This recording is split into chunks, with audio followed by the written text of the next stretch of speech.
చెలిమా బాగా చెయ్యి. మన ఉగాది పచ్చడి కోసం ఊరంతా ఎదురు చూస్తూ ఉంటుంది. అవును దినా, ఈ ఇంటి షడ్రుచుల పచ్చడి మన అయోధ్యలంక వాసులకి ఎంతో ప్రత్యేకం. అమ్మ చెయ్యి పట్టుకుని అది కడుపుతో ఉంది అని చెప్పేసింది. నిజంగానే అది నిజమా, లేక నన్ను ఉసిగొల్పడానికి పన్నిన పన్నాగమా? ఆలోచించి ఆలోచించి తల పగిలిపోతుంది. మందు రాయమంటారా అత్తయ్య? అవసరం లేదు కానీ నీకు మళ్ళీ వాంతులేమైనా అవుతున్నాయా? ఇందాక ఒకసారి వచ్చింది అత్తయ్య. కొంచెం నీరసంగా ఉంది, కళ్ళు తిరుగుతున్నట్టు, లోపల ఏదో అవుతున్నట్టుగా అనిపిస్తుంది. అంటే మా అమ్మ చెప్పింది నిజమే అన్నమాట. ఆద్యా, ఆ, వేప పూత కొంచెం తగ్గేలా ఉందమ్మా, వెళ్ళి తీసుకురా. అలాగే పెద్దమ్మ.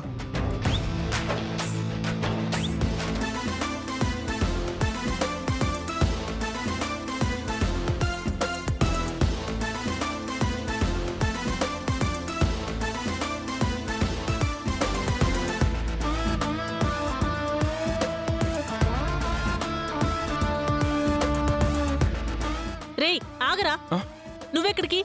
మామిడికాయల కోసం అమ్మా. అక్కడున్నాయి కదా.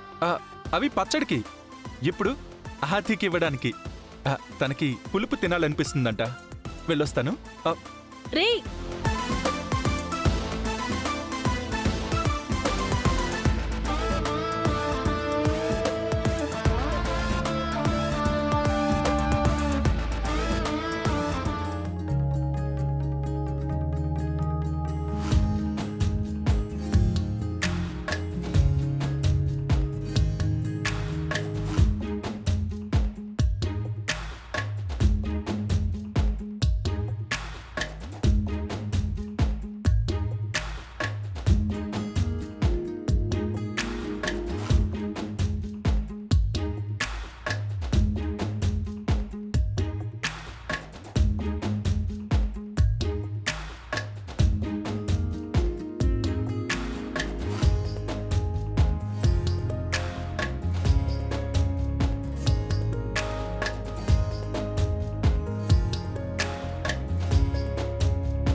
పెద్దమ్మ, ఇవిగో తీసుకొచ్చాను.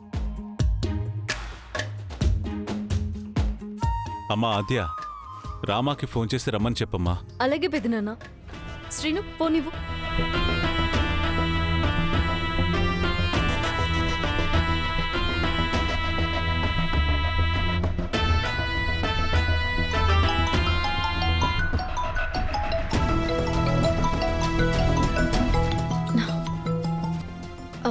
చెప్పాద్య. రామా, ఉగాది శుభాకాంక్షలు. థ్యాంక్ యూ ఆద్య, నీకు కూడా ఉగాది శుభాకాంక్షలు. Thank you. ఎక్కడున్నావు?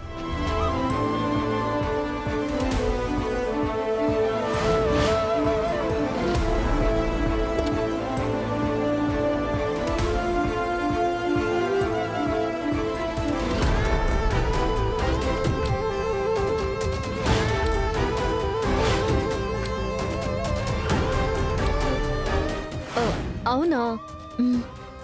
పెద్దనాన్న ఇవాళ కల్చరల్ ప్రోగ్రామ్ ఏర్పాటు చేస్తున్నారు. నువ్వు కూడా ఉంటే బాగుంటుందని నిన్ను కూడా రమ్మంటున్నాను. అలాగే, తప్పకుండా వస్తాను. సరే. సార్ ఆద్య మనల్ని అర్థమైంది రామా, తప్పకుండా వెళ్దాం. రండి సార్. ఏమైంది మావయ్య అలా ఉన్నారు? Up, up. వెనకేం పని నీకు, ముందు చూడు.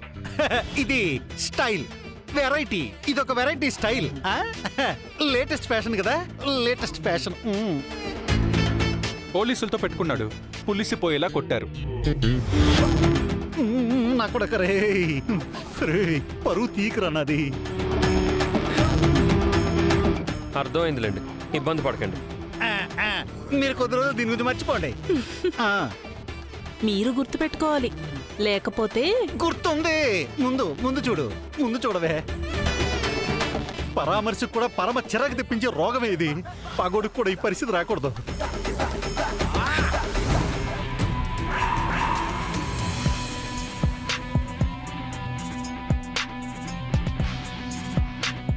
నిధిని మాయం చేసి మళ్ళీ ఏ మొహం పెట్టుకుని ఇక్కడికొచ్చిందో.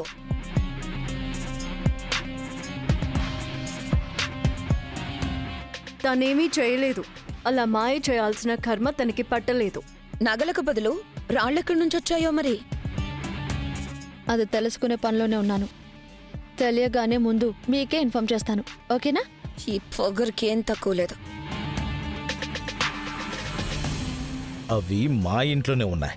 అది నువ్వు ఎప్పటికీ తెలుసుకోలేవు. తొందరలోనే నేను దాన్ని అమ్మేస్తున్నాను. నిధికి సంబంధించిన ఆనవాలు ఒక్కటి కూడా దొరకకుండా చేస్తాను.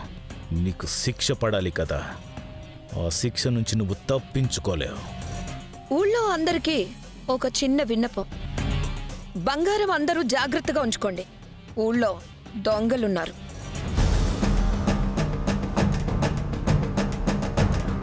రామలక్ష్మి గురించి ఇంకొక మాట ఎక్కువ మాట్లాడినా మర్యాదగా ఉండదు. నేనన్నది దొంగల్ని, నీ భార్యని కాదు. నువ్వెవరినన్నావో అర్థం చేసుకోలేనంత అజ్ఞానంలో మేము లేము. త్వరలోనే నీకు జ్ఞానం కలిగిస్తాంలే అత్తయ్య. అంత గౌరవం దానికెందుకులేవే, అత్తా దొత్తా అని. మా మావయ్య గారు గడువిచ్చిన నెల తిరిగే లోపే ఆ నిధిని ప్రభుత్వానికి, దొంగల్ని చట్టానికి అప్పగించి తీరుతాం. పండగ పూట ఈ వాదనలేవి వద్దు. ఈ కాసేపు సంతోషంగా గడపండి. సంతోషం, ఈ మాట ఎవరి నోట రాకుండా నేను చేస్తాగా.